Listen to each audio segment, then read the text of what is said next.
आज समस्या ये है कि आप राहुल गांधी जी आपको प्रधानमंत्री बनने की इतनी ज्यादा जल्दी है कि जो लीडर ऑफ अपोजिशन का पद है उसकी गरिमा को आप डाइल्यूट किए दे रहे हैं। एडवाइजर्स को ये चीजें, देखिए बहुत सारी चीजें होती है ना, वो लीडर को नहीं पता होती, जो उसकी एडवाइजरी की कोर टीम होती है उसको पता होती है, वो बताते हैं। यहां पे क्या है कि उनको ये बताया जाता है कि आपने जो लेफ्ट की मानसिकता थी उसको कैसे कांग्रेस में उतारा जाए। अगर आप राहुल गांधी जी का अगर आप टोटल काम करने की स्टाइल देखेंगे तो जो पुराने जमाने में लेफ्ट का होता था एंटी एस्टैब्लिशमेंट, उस टाइप का उनका अप्रोच पूरा बन गया है। ये नहीं, तो एक एंटी चिंता का विषय एस्टैब्लिशमेंट है। को आप ये लेफ्ट से जोड़ रहे हैं एक अनुराग हेल्दी जी। डेमोक्रेसी के नहीं लिए नहीं, ये ठीक आप नहीं है। अगर आप जो है इसे लेफ्ट की अप्रोच से एंटी एस्टैब्लिशमेंट स्टाइल को जोड़ रहे हैं, तो ऑपोजिशन का तो, विपक्ष का तो काम ही रहा है ना सरकार के फैसलों पर सवाल उठाने का। और ये कोई रवायत आज की तो है नहीं, ये तो तब भी होता था, ये तब भी होता था जब कांग्रेस की सरकार थी और विपक्ष में बीजेपी बैठती थी। तो इसमें नया क्या हो रहा है? नहीं पूर्णिमा जी, बिल्कुल सवाल उठाना विपक्ष का काम है। और समस्या ये है कि अगर विपक्ष सवाल नहीं उठाएगा तो ज्यादा बड़ी समस्या हो जाएगी। लेकिन अगर जो आपने सवाल उठाया है उसकी हेडलाइन, या आपने जो है जो जो यहाँ पे विपक्ष के काम समझ के किया, अगर उसकी वो हेडलाइन पाकिस्तान के अखबारों में बनती है तो वो गलत है, कहीं ना कहीं गलत है। ये समझने की जरूरत। ठीक है, ये बहुत थिन लाइन है आलोचना करने में, और जो जो विपक्ष, वो जो दुश्मन देशों में अखबारों की हेडलाइन बनते हैं राहुल इसका गांधी जवाब जी, मैं वो भारती जी से समस्या का और विषय है। यादव जी से लूंगी, लेकिन पहले संजय राणा जी, फिर तो अगर ऐसा है जो अनुराग जी कह रहे हैं, अगर मैं उसके हिसाब से चलूं तो फिर तो राहुल गांधी जो कहेंगे फिर तो वो गलत ही होगा ना। राहुल गांधी जो कह दें वो गलत है फिर तो। और सरकार को असल समस्या राहुल गांधी के इंटरवेंशन से है या राहुल गांधी के लेट इंटरवेंशन से है? Purnima ji, good evening and good evening to my fellow friend. देखिए, ऐसा है कि राहुल गांधी अभी तक जो भी बोले सारा चीज गलत ही हुआ है। आप ये बता दीजिए, राफेल गलत नहीं था, हिडनबर्ग गलत नहीं था, पैगासस गलत नहीं था, मोदी सारे चोर है गलत नहीं था। तो मुझे एक लिस्ट बता दीजिए जहां पे राहुल गांधी ने एसआईआर गलत नहीं था, वोट चोरी गलत नहीं था, हरियाणा का चुनाव में एक जगह पे 250 आदमियों का जो नाम आ गया था, नेक्स्ट डे में भास्कर में रिपोर्ट आ गई थी बिल्कुल गलत है, वो गलत नहीं था।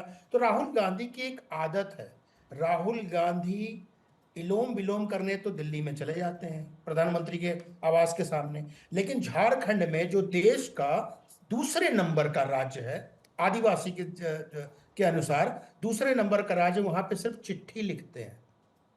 अरे भैया, क्या अंग्रेजों के जमाने में जी रहे हो? चिट्ठी लिखोगे, अंग्रेज के डाक में जाएगा, काम करोगे, तुम्हारी सरकार उठा के फोन कर दो। जब इलोम विलोम करने के लिए प्रधानमंत्री के कार्य आवास पर जा सकते हो, उलोम विलोम करने के लिए थाने में जा सकते हैं, तो इलोम विलोम करने के लिए आप दूसरे छात्रों के लिए क्यों नहीं जा सकते? अभी बात हो रही थी आदिवासी छात्रों की। कोई भी छात्र हो, देश का कहीं का भी छात्र हो, आदिवासी हो, जनरल हो, कोई भी हो, वो छात्र है, उस पर हमें चिंतन करना चाहिए। ये बता दीजिए, अभी हमारे मित्र कांग्रेस के, मैं सुन रहा था, उन्होंने बुलाया कि इतने हॉस्टल है। भैया, तेलंगाना में हॉस्टल की कमी चल रही, बोलो तो आंकड़े दे दो। समस्या तेलंगाना में भी आदिवासियों के साथ, केरला में भी छात्रों के साथ समस्या है वहां की समस्याओं को क्यों नहीं करते हैं? अरे, विपक्ष का काम होता है, सरकार अगर कोई त्रुटि करती है, गलती करती है, उस पर प्रश्न चिन्ह उठाना और जनता को जागरूक करना, ना कि सिर्फ अराजकता फैलाना। ये बताइए, उनका कहने का मतलब क्या, कि हम पार्लियामेंट के अंदर बात नहीं करेंगे या पार्लियामेंट के बाहर आकर रोड पे हम चर्चा करेंगे? भूल जाइए, इन्होंने बार बार बोलते हैं कि ओबीसी ओबीसी ओबीसी। आज इन्होंने एक चिट्ठी लिखी घर के सामने, और राहुल जी ने एक चिट्ठी लिखी है कि भैया ओबीसी का डिटेल्स भी होना चाहिए, जो सेंसेक्स हो रहा है। और इन्हीं के पिताजी 90s और 89 के समय में घुर विरोध, एक राजपूत प्रधानमंत्री ओबीसी का जो बिल था, जो कमीशन था, वो लागू कर रहा था, और पुरजोर तरीके से पूरे 1.5 घंटे का भाषण पार्लियामेंट में राजीव गांधी का कुछ सुन ले। नाना जी के 1961 आपकी सरकार ने वो आपकी पार्टी ने वो सरकार गिरा दी थी मान्यवर। अरे सुन लो, बीच में ना बोलो। कमीशन आने के बाद किसने सरकार गिराई थी? कौन पार्टी थी? आप ही की विचारधारा थी, आरएसएस की विचारधारा। अरे समस्या क्या है? ये समस्या क्या है ना, कि गलतफहमी करने की आदत मत बताइए ना, ये बताइए, 80 के बाद से सुन लो, अभी चुप हो जाके सुन लो। 80 में 1800 विधायक और एमपीओ को तोड़ने वाली कांग्रेस, 4 स्टेट में कांग्रेस गवर्नमेंट गिराने वाली कांग्रेस, 1992 के विध्वंस के बाद, बाबरी मस्जिद जो है ढांचा गिराने के बाद, 4 बीजेपी शासित राज्यों की सरकार गिराने वाली विजय कांग्रेस। तो कांग्रेस अपने अस्तित्व देखे, और सबसे ज्यादा संविधान को तोड़ने वाली कांग्रेस, तो कांग्रेस अपने गिरवार में झांक के देखे वो क्या कर रहा है। या तो अपने दादाजी के विरुद्ध जा रहे हो या अपने दादाजी के विरुद्ध जा रहे हो। सबसे ज्यादा विरुद्ध तो लेटेस्ट माना जाएगा अपने पिताजी के। पिताजी नहीं चाहते थे कमीशन आया, आपने कमीशन के लिए रोज हाथ पे लेकर घूम रहे हो। मतलब जो नहाते हो तो लगता है ऐसे पकड़े रहते हो कि गीला ना हो जाए। संविधान है तो संविधान छूट जाएगा तो संविधान चले। जिस पार्टी ने संविधान को तोड़ा, जिस पार्टी ने देश को तोड़ा, जिस पार्टी ने देश का बंटवारा किया, वो पार्टी देश पे बात करती है दलितों की। अरे बताइए 65 साल तुम्हारा राज तुमने किया क्या? 65 साल राज में तुमने आरक्षण में कुछ काम किया? नहीं किया ना। ठीक है यादव जी, जल्दी से जवाब देंगे फिर मैं हेडलाइंस के लिए जाऊंगी। यादव जी पहले जवाब दीजिएगा, फिर मैं यश आपके पास भी आऊंगी। हमने 65 साल ये किया कि आप खुलकर और स्वतंत्र आवाज बन के बोल पा रहे हैं। आज आप भी विपक्ष को ही कोस पा रहे हैं, सत्ता को नहीं। हारमोनियम बजाने पे बैन था, हारमोनियम बजाने पे बैन था। इंदिरा गांधी ने किशोर कुमार के गाने से बैन कर दिया था। नाम बताओ क्या 40 की लिस्ट है। अब सुन लीजिए, अगर आपको इतिहास में ही जाना है तो फिर मैं आपका इतिहास गिना ही देता हूं, मुझे लग रहा है। नहीं, आप इतिहास ही में बात कर रहे हैं। अरे भाई रुक जाइए, अब हो गया आपका, मैंने आपको इंटरप्ट नहीं किया। हो क्या गया? जब हम अंग्रेजों से लड़ रहे थे तो आपके पुरखे माखीनामे लिख रहे थे साहब। मैं वहां से शुरू करूंगा। फिर गांधी जी ने लिखा था मेरे पुरखे। सुनो मिस्टर यादव, मेरे पुरखे पे मत जाना। अपने पानी पे बोलना। अच्छा ठीक है, एक सेकंड संजय जी यादव जी, संजय जी यादव जी, ठीक है एक सेकंड संजय जी यादव जी, एक सेकंड आप दोनों को रोक रही हूँ। बोलिएगा यश जी, पहले राहुल जी आप बोलिएगा। देखिए यहाँ जिस तरीके से आरएसएस के पिट्ठू आकर बैठ जाते हैं विश्लेषक की भूमिका में, उनको जब इतिहास गिनाया जाता है तो उनको तकलीफ होने लगती है, पेट में मरोड़ उठने लगती है। जब मैंने इनको इंटरप्ट नहीं किया तब इत्मीनान से मेरी बात सुन लीजिए। नहीं तो अब सामने वाले को आप आरएसएस का पिट्ठू बोलिएगा तो फिर करेंगे ही ना, बीच में बोलेंगे ही। अभी वो राहुल गांधी को एक शब्द बोलेंगे यादव जी, अभी वो राहुल गांधी के लिए एक शब्द का इस्तेमाल करेंगे, फिर उसके बाद आप चुप नहीं होइएगा, ये मुझे पता है। मैंने नहीं कहा फिर आप चुप नहीं होंगे, ये मुझे पता है। आप पूरा डिबेट निकाल देंगे राहुल गांधी को डिफेंड करते करते, क्योंकि आपको खराब लगेगा।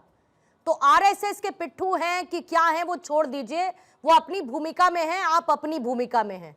And let's stick to the facts. Counter करिए ना, किसी ने मना थोड़ी किया है। बोलिए राहुल जी, फिर उसके बाद संजय जी आप। बिल्कुल आपने भी, मैडम अब आपसे ही शुरू कर देता हूं। आपने भी अभी जिक्र किया कि राहुल गांधी जी देर से पहुंचे थे। अगर राहुल गांधी देर से आए थे तो सरकार पहले क्यों नहीं पहुंची, मुझे बता दीजिए। वहां आदिवासी छात्रों के आंदोलन सरकार तो कह रही है वो पहुंच गई।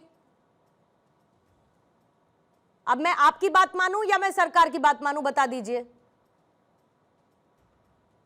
नहीं, आपको तो अल्टीमेटली माननी तो नहीं, सरकार ये कह रही है, सरकार तो उसी की है। आपकी सरकार होती तो मैं आपकी बात मान लेती, आधिकारिक समझती उसको।